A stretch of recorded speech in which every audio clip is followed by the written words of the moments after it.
고나비 뉴스 구독을 통해 재테크, 건강 등 다양한 분야의 최신 정보를 만나보세요.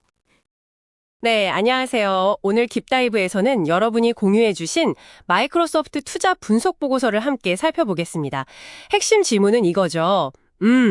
과연 마이크로소프트가 AI 시대의 강력한 리더라는 점, 이게 현재의 높은 주식 가치를 정당화할 수 있을까요?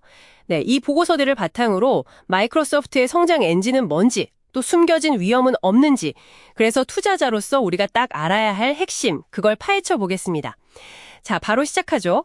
보고서의 가장 큰 주장은요, 마이크로소프트가 인프라, 그러니까 애주얼부터 시작해서 코파일럿 같은 응용 프로그램까지 모든 걸 갖춘 통합 생태계 덕분에 AI 전환 시대에 가장 큰 혜택을 볼 거라는 겁니다. 특히 애주어의 성장이 정말 눈에 띄는데요. 네, 그렇죠. FY25 4분기 인텔리전트 클라우드 매출이 26% 늘었고 애주어와 다른 클라우드 서비스만 보면 무려 39%나 성장했어요. 네, 그 성장세가 대단하죠. 여기서 주목할 건 AI 서비스 기여도가 이미 애주어 성장의 10%포인트를 넘어섰다는 점입니다.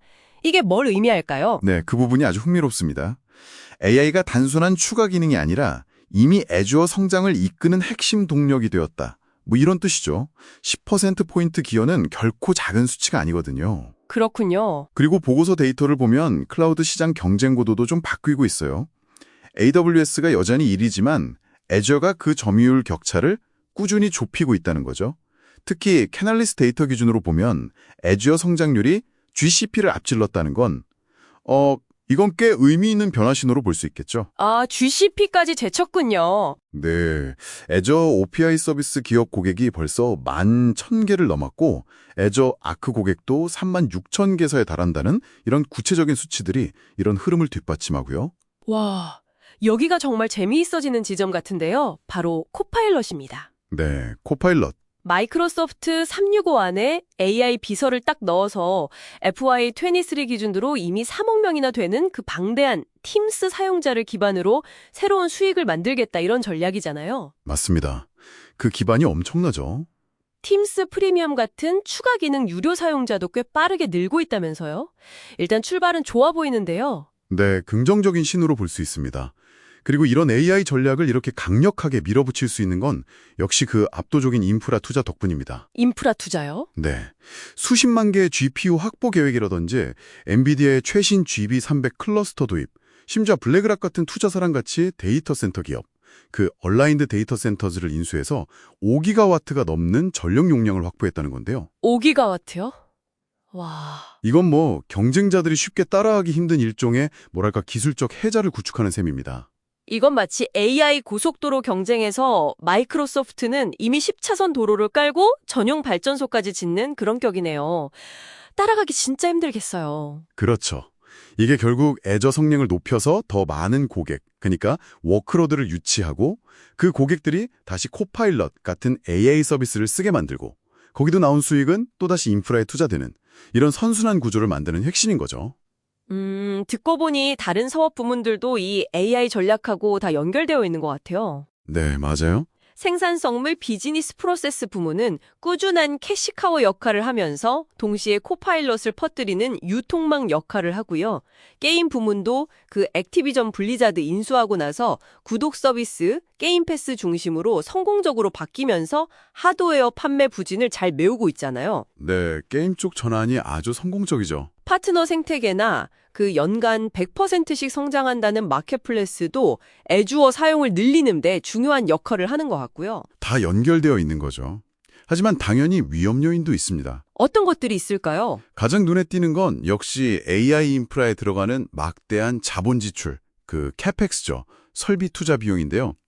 이게 단기적으로는 수익성에 좀 부담이 들 수밖에 없어요. 아, 비용 증가가 매출 증가보다 더 빠르다는 거죠? 네, 실제로 FY25 인텔리전트 클라우드 부문 매출 원가가 36% 증가할 때 매출은 21% 증가에 그칠 걸로 예상되니까요. 그 갭이 있죠. 또 과도에 팀즈를 이렇게 묶어 팔다가 EU 규제를 받았던 것처럼 코파일럿 통합 전략도 비슷한 규제 문제에 부딪힐 가능성이 있습니다. 아, 그럴 수 있겠네요. 그리고 유럽의 개인정보 보호 규정, GDPR 위반 판결 같은 데이터 프라이버시 문제도 점점 커지고 있고요. ESG 측면도 간과할 수 없겠네요.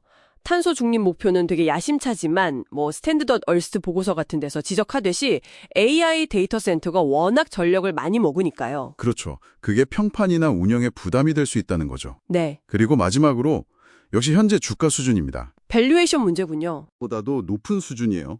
그러니까 시장이 미래 성장에 대해서 정말 높은 기대를 하고 있다는 뜻이고 그래서 작은 실수에도 주가가 좀 민감하게 반응할 수 있다. 이 점을 염두에 둬야 합니다. 물론 긍정적인 면도 많죠.